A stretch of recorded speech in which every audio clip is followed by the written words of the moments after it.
camp night light hooked up.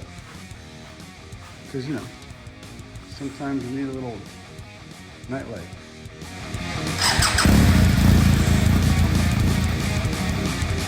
Hey guys, what's going on? Hopefully everyone had an excellent Christmas or whatever holiday it is you celebrate. We're a few days before New Year's here, and thought about maybe doing a series where I talk about the modifications on each bike in my garage here. I've got a couple, so might be a worthwhile thing to throw out there for people to check out. Since the KLX400's DRZ is already out, I figured I'd start there. So yeah, let's take a look at that bike and maybe talk about the cost of things and why I went with a used bike and built it up to what I needed it to be. Okay, KLX400. For those of you that don't know, and why this bike looks so familiar to a lot of you, is this is really a DRZ400 Suzuki. Back in the day, Kawasaki rebadged DRZ400s as KLX400s, and they sold them as Kawasaki's. I kind of wish they'd do that again, because they don't seem to have any desire to produce a KLX400 or a 450, a true KLX400 450. I don't know why, but that's Kawasaki. They do a lot of weird things. But so anyway, I built my own, right? Kind of a Kawasaki fan, and I've got a couple others, so decided to build my own KLX400. Basically, the rebadged KLXs, or DRZs rather, that Kawasaki sold, the only difference was the plastics and the decals. It was truly a DRZ400. So I was able to purchase some UFO plastics. Great company. Plastics fit great, look good, right color. And I picked up a custom-made graphics kit from Singe Graphics. I emailed them and told them what I was doing, and they were more than happy to build me a set of graphics for the bike. As far as the bike goes, it was a used bike, used DRZ400. I believe it's a 2017. Had 16 or 17,000 miles on it. I think 16, closer to 16. So it did have some miles on it. The previous owner, had all the receipts from, he paid a local bike shop to him, local to him, not to me, to do all the maintenance. And he did have receipts for just about everything he ever had done on it, which that's good. It's always nice to see that. The bike was terribly dirty when I picked it up. It looked like it had an oil leak, but the oil leak had been repaired, but no one bothered to clean the bike up. And that oil leak I traced back to the countershaft output seal. I went ahead and replaced it anyway, because, I mean, was it leaking and repaired, or did it just get low on oil? I don't know, but I felt better about replacing the seal myself, since I used to work for Kawasaki, so as a mechanic. So, you know, doing anything on the bike is not really a challenge for me. So I don't have to look at it in that regard as far as buying a bike that might explode because it's used. If it explodes, I fix it, but whatever. And then I spent probably an entire afternoon or two degreasing and scrubbing the frame and getting rid of, because everything from the countershaft back was just coated in tar. It was no longer oil. It had been on there so long that road grime and dirt and everything else had, you know, caked up on there, and it was pretty bad. So you can see in one of my other videos, I had stripped it down and spent a few days cleaning it up. Since then, I've decided to build it into more of a super lightweight, and I say super lightweight because compared to an adventure bike, it is adventure bike. And recently took it on a 1,200 mile ride. It was a little more than 1,200 miles up towards St. George, Utah from here. I'm in Southern California, and we rode through the desert and tried to do as much off-road riding as we possibly could. I mean, a lot of that was just gravel roads, but then we found quite a few single tracks and some fun stuff in Utah and Nevada, and through Arizona as well. And it proved to be a really capable bike. I was really surprised, because everything you read about a DRZ, you know, it can't go on the highway, right? It buzzes, everything falls off of it. I didn't find any of that to be true. You know, a good helmet and some good earplugs go a long way towards the noise. So As far as buzzing, I mean, we had highway stretches that we did 70, 75 miles an hour for 100 miles at a time, and it really wasn't that big of a deal. So I don't know where those complaints about it not having a sixth gear come from. It actually, I mean, would it be nice to have an overdrive gear? Maybe, but does it need a sixth gear? I just don't find it that big of a deal. And I know what a buzzy bike's like. It's not that bad. Let's put it that way. So yeah, let's talk about modifications that I have made, other than the plastics and the graphics kit to make it look like a KLX400. We can start at the wheels, I guess. That's actually a recent addition. KKE wheels. I like the look of the black wheels, so I wanted to swap those out. Was that a necessary or required modification? Absolutely not. That was purely aesthetics, and I just like it. It looks a lot better. Tires. We went with Tusk's new Adventure. I think it's a Waypoint tires. I actually haven't ridden the bike with these tires on it yet. On the trip that we made, I had Tusk D Sports on it, and they did great. It's just that we did half of that trip was probably, or a little more than half that trip was probably road miles. I don't think the D Sports are really cut out for that. They're still okay in okay shape, but I wanted to try something with a little more footprint on the asphalt that was still rated pretty good for riding off road. So with these Waypoints, we'll see what happens. The fork boots or fork gaiters were pretty rotten, the OEM ones, so found another set at Rocky Mountain ATV Motorcycle. Actually, a lot of my stuff came from them. 90% of my modifications probably came from Rocky Mountain. So thumbs up to those guys for amazing support, and really fast turnaround on orders. You place an order and it's here in a matter of a couple days. So that was really nice. Back down towards the wheel here, I almost forgot. I did disassemble and clean the entire front brake system and put EBC double H centered pads on the front. I don't know if it's just this bike or if it's a DRZ thing, but the brakes aren't the greatest, but they are now. It grips like crazy, right? Front and rear, after cleaning everything up and putting the EBC pads on. The front brake caliper itself is stock. The front rotor is stock. As mentioned before, the wheels are KKE. I took the forks apart and cleaned them. I didn't disassemble them completely, so I didn't have to replace the fork seals. They seemed good, but I did replace the fork oil and after cleaning and reassembled them. It still has a stock spring, stock valving, what have you in the forks, and I don't find that it needs any modification. It works good for me. I'm 200-ish pounds and not a super aggressive rider, but I've been known to kick it up a notch here and there. So yeah, front suspension and rear suspension is basically stock. Moving along here to the motor, we have, I think, a Ricochet skid plate. We have Tusk foot pegs, and we have the additional aluminum pads you can put on the alternator on the other side and the clutch cover on this side. Underneath that clutch cover is a Tusk heavy duty clutch, which had friction pads and metal disc, as well as heavier duty springs. I did that as part of the rebuild process. I almost felt like the OEM clutch was slipping a little, which after 16,000 miles of unknown abuse, it's a possibility, obviously, right? So yeah, I just put a new clutch in with heavier springs, and it's been great. No issues with that whatsoever. When I did my 1,200 mile ride, I did not have these brackets on. And I don't think these brackets are needed for the type of luggage that I have. I have the Moskomoto Rackless 80, because I don't think a whole lot of pressure was being applied here. But the one thing I found is when you crash, there's really no place back here to grab to lift the bike up.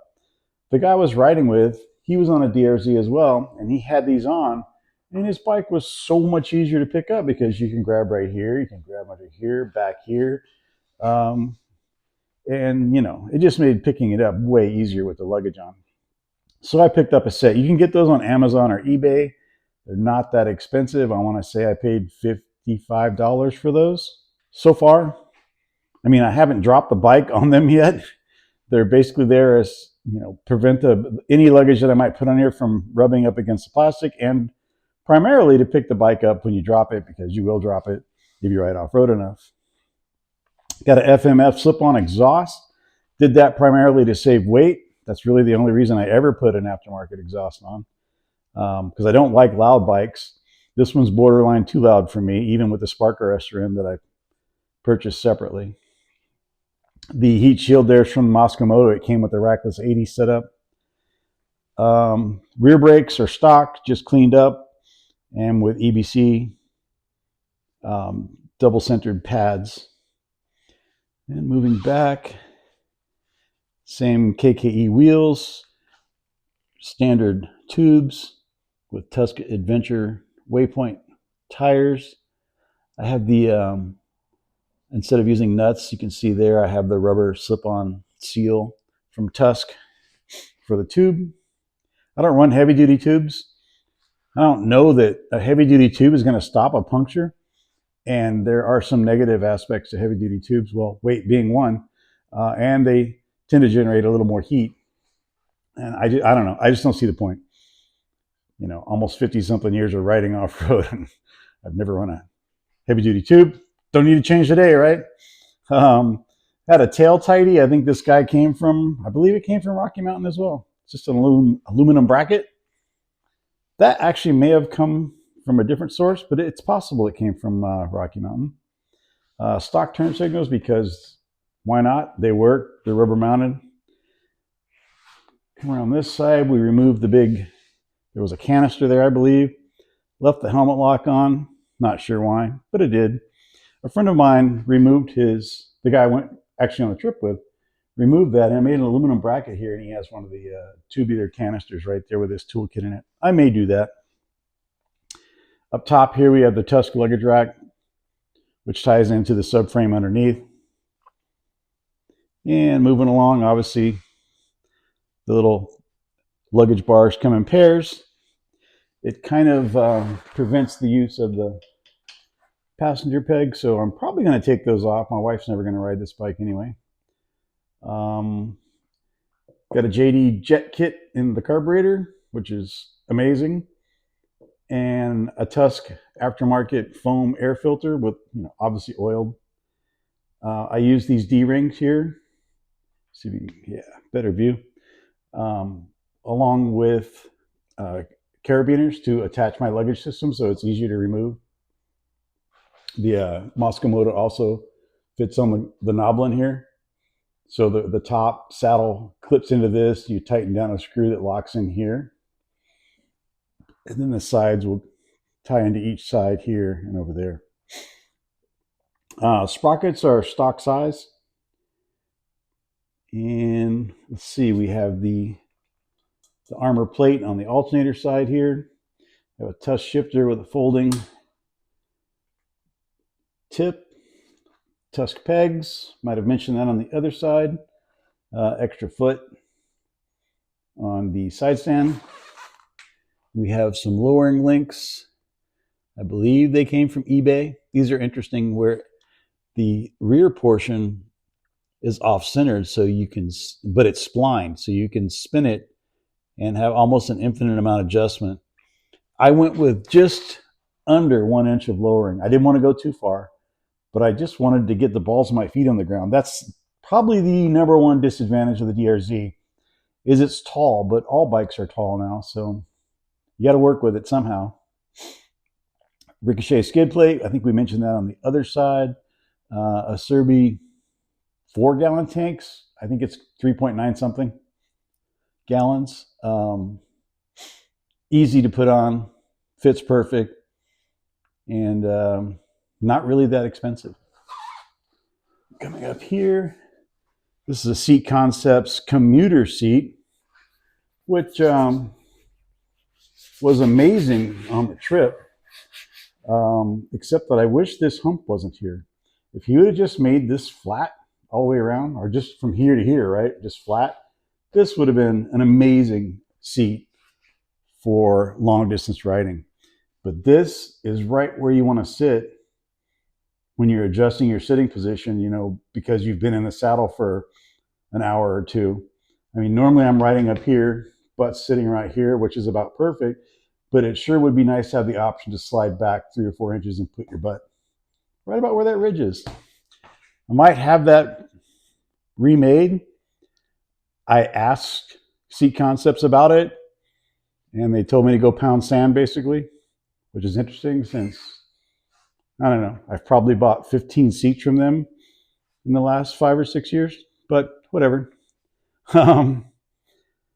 They weren't interested at all in any modifications to the seat. It was like they were right and I was wrong, and I should just live with it. That's the attitude I got, which is kind of weird. Moving along, we have Barkbuster frames. You can see some damage, battle damage here with some Tusk wind deflectors on the Barkbuster frame. That is basically an OEM headlight housing, and I added this windshield, which you can pick up. I believe that came from Amazon. And then the Puig wind deflector, that really helps on the freeway. Definitely won't do a long ride without it again, ever.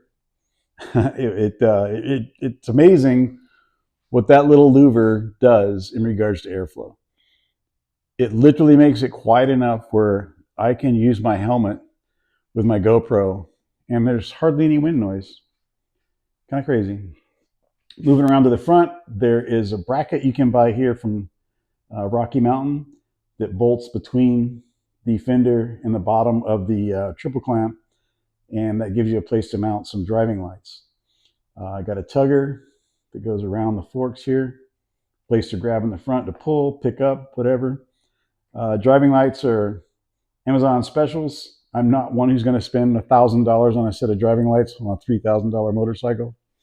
So these were $60, which is not cheap. Obviously, there's a bunch of LED driving lights out there on eBay and Amazon that I don't know the quality, but you know, you're looking at $15 to $25 for some of them. These seem to have good reviews. They do look like they're built fairly stout, and they're smaller, which I wanted. I didn't want a big honking driving light out here. And I think they were around $60. Kimimoto fender bag.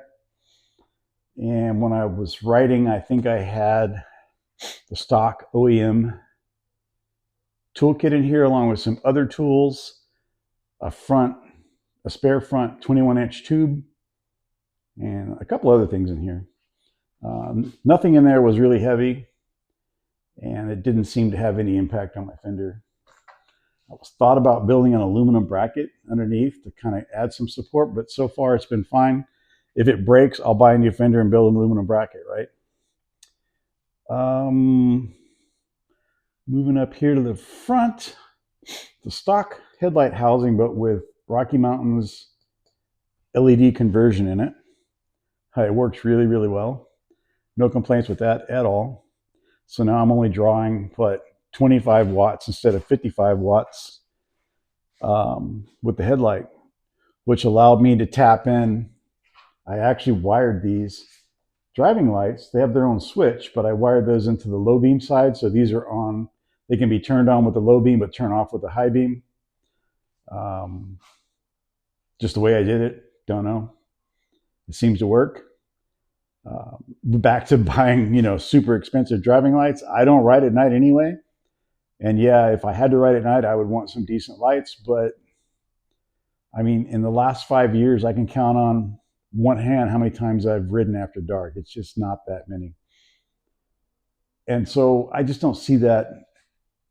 I don't know. To me, those lights seem to be more of a bragging tool than anything. Look at me. I got $15,000 worth of driving lights on my BMW.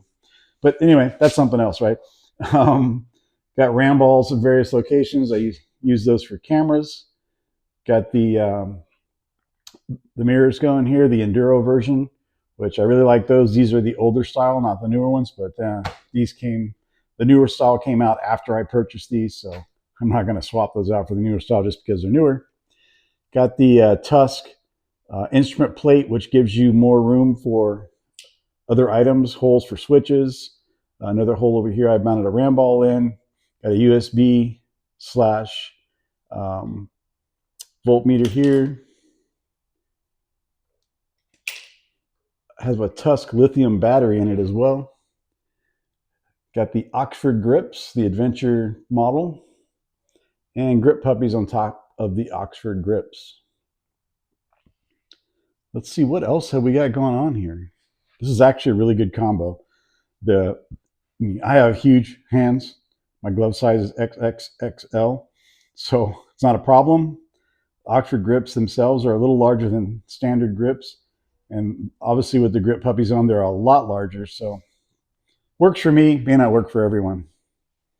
I also have a standard comfort seat from Seat Concepts that's not as wide, but it's dished out more, and I don't like it because of that. And once again, no help on trading it or fixing it or whatever. I might just have to find my own upholsterer here locally. I think we have some risers on here. Yeah, we do. Got those from Tusk. They're probably, what, 20 millimeters, 15? Probably 15 to 20, somewhere in there. I don't remember. This is the part of the harness for the Moskomoto Gnome tank bag that I purchased. It sits right here, which is not in my way for commuting. It works out pretty well. Let me see if I can find it. Stand by. So yeah, there we go. The Gnome is mounted pretty much where I said, right about there. Has a 1 or 1.5 liter bag inside. Where's the mouthpiece? There's the mouthpiece. It's stuck under here. So, you know, there's that. You can check it out on their website. It has actually pretty decent amount of storage for its size. It's pretty small. There's a waterproof section here, it looks like. I've got some USB cables in there. You got a section here where you can add, you know, you've got that much room, right? It's the size of my hand. As mentioned before, it's huge, but huge.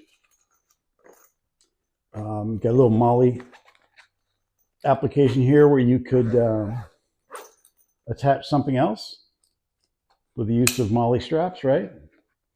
So, I mean, expandable that way. I myself don't want something too big right here, so the little Gnome was perfect. It also unclips, as you saw before, and you've got a little carrying case, little carrying handle here. You can use it as your man purse, or if you're a woman purse. Yeah, let's see what else is going on here. We talked about carb jetting, the air intake, the intake modifications. You know, there's a modification you do on the DRZs to mimic the dirt-only DRZ that was sold, what, in 2001 or 2, that made 40 horsepower. I also believe it had higher compression pistons. So without the addition of the higher compression piston, you can mimic the jetting, the airbox intake portion of it. Basically, you're increasing the size of the air intake quite substantially, actually. And then you're jetting to make up for that difference, as well as putting a slip on. And that's supposed to get you somewhere near 40 horsepower. It's not quite going to be 40 horsepower because you didn't bump the compression ratio up, right? But anyway, yeah, after the slip-on exhausts and the opening of the airbox and the addition of the jet kit, it's a pretty strong runner. It's definitely, you know, quicker than my KLX 300R, which it should be, right? The old Himalayan 411, no comparison whatsoever there. We don't need to talk about that. And the other small displacement bike we have was my wife's old Versys 300, which isn't old, it's only 1 year old, but she decided she didn't want to ride on the street anymore. So I set that bike up for me instead of selling it. And that's been actually a pretty fun bike to ride, actually. But this is my go-to bike right now. This bike just does everything that all my other bikes do, except for the GS. And it's just more fun. I don't know. Hard to explain. But yeah, like I said, we're gonna do a series of the bikes in the garage and modifications that have been made. And I think that pretty much wraps it up for the KLX400 DRZ that's in Mike's garage. Bike's been great. Highly recommend the DRZ if you are tall enough. I'm almost 5'11". I used to be 5'11". Getting old now, so I'm probably shrinking. But and what, 32 inseam, I think. And I found the bike in the stock form to be about an inch too tall. And when I mean too tall is I could only get one ball of 1 foot down, and I couldn't reach the ground with the other foot. That makes for a pretty unstable situation when you're riding off-road sometimes.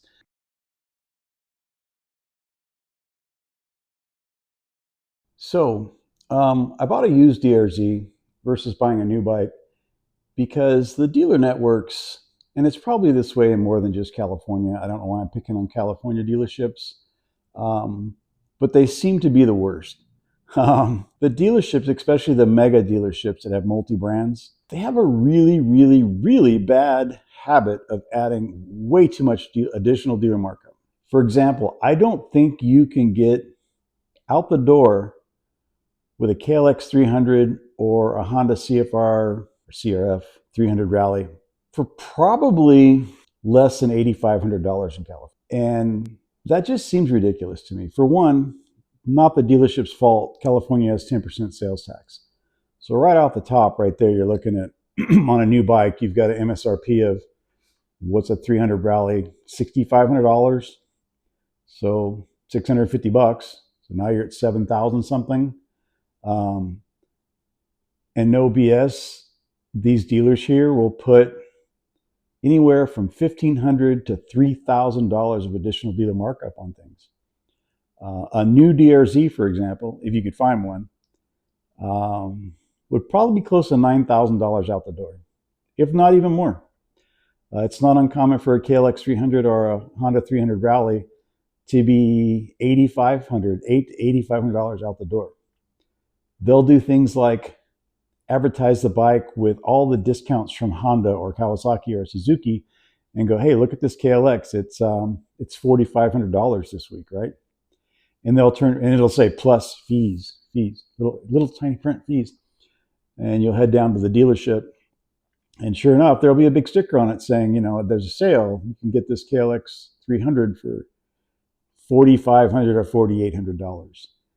And then you flip the tag over, and there's tax, obviously, 10%. There's registration and documentation, and of course, dealer prep and destination fees. And then they'll literally put it out there, additional dealer markup, and it'll be $2,000. You're looking at $9,000 now for a 300 dual sport. That just doesn't sit well with me anymore. It's ridiculous. I got a pretty good deal on the Royal Enfield Himalayan. I've noticed that Euro brands or non-Japanese brands don't do the additional dealer markup thing. They don't even charge destination fees. You basically pay MSRP plus tax and the licensing portion. That's it. My son bought his KTM for exactly MSRP and tax and registration. That was it. But the big, call them big box, right? Dealerships that sell Japanese motorcycles in California just rape people. It's ridiculous. So, I mean, I've got a used DRZ there that I bought for, I want to say it was on $4,500, not including the wheels. I probably have another $2,000 into this bike, and it's mine and it's paid for. I only paid sales tax on $4,000 for a used bike, whatever that was. It wasn't $400. It was like $250 or something like that. The first registration included the sales tax because the guy wrote out a bill of sale for the amount. Don't always have to do that. There's ways around doing that, but that's a discussion for some other time, right? But yeah, so I've got a DRZ 400, basically set up exactly how I would want it, ready for adventure for $2,000 to $3,000 less than you would pay for a bare bones KLX 300 or 300 Rally Honda, and the only thing that you have, well, there's two things. You have a warranty. I don't care about warranties. And you have bragging rights saying you have a new bike. So you're going to have to take your new bike and make all the changes I made to this one, to that one, to meet your specific needs, right, for any type of adventure riding. You're going to be into a 300 Rally or a KLX 300 for $11,000 by the time you're done. You know, I just, it's too much. It's too much money. Even having 6,000 or 6,500 into this guy is still a lot of money. And I just wanted to do what I could to try to build a more affordable, lightweight,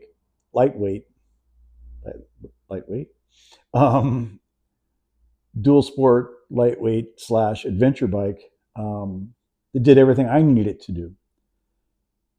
And it just financially made more sense to buy used. The big problem with that is because there's so much additional dealer markup on new stuff here, the used market here is usually insane. There's people that ask just slightly below MSRP for their ratted out bikes. And the reasoning and the problem with that is that they probably got bent over when they bought the bike new. They probably owe that much money on the bike still, right? So they're kind of stuck with the bike or asking a ridiculous price for it and hoping someone comes along and pays that price. But in the future, for me, when it comes to anything other than like something like my GS, which is my bigger, longer distance touring type bike that I ride with my wife usually, two up, I'm just going to go used from now on, and I'll go out of state if I have to. I'm not against a road trip to go pick up a bike. But yeah, the prices for things here in California with these dealerships, it's just not worth it anymore.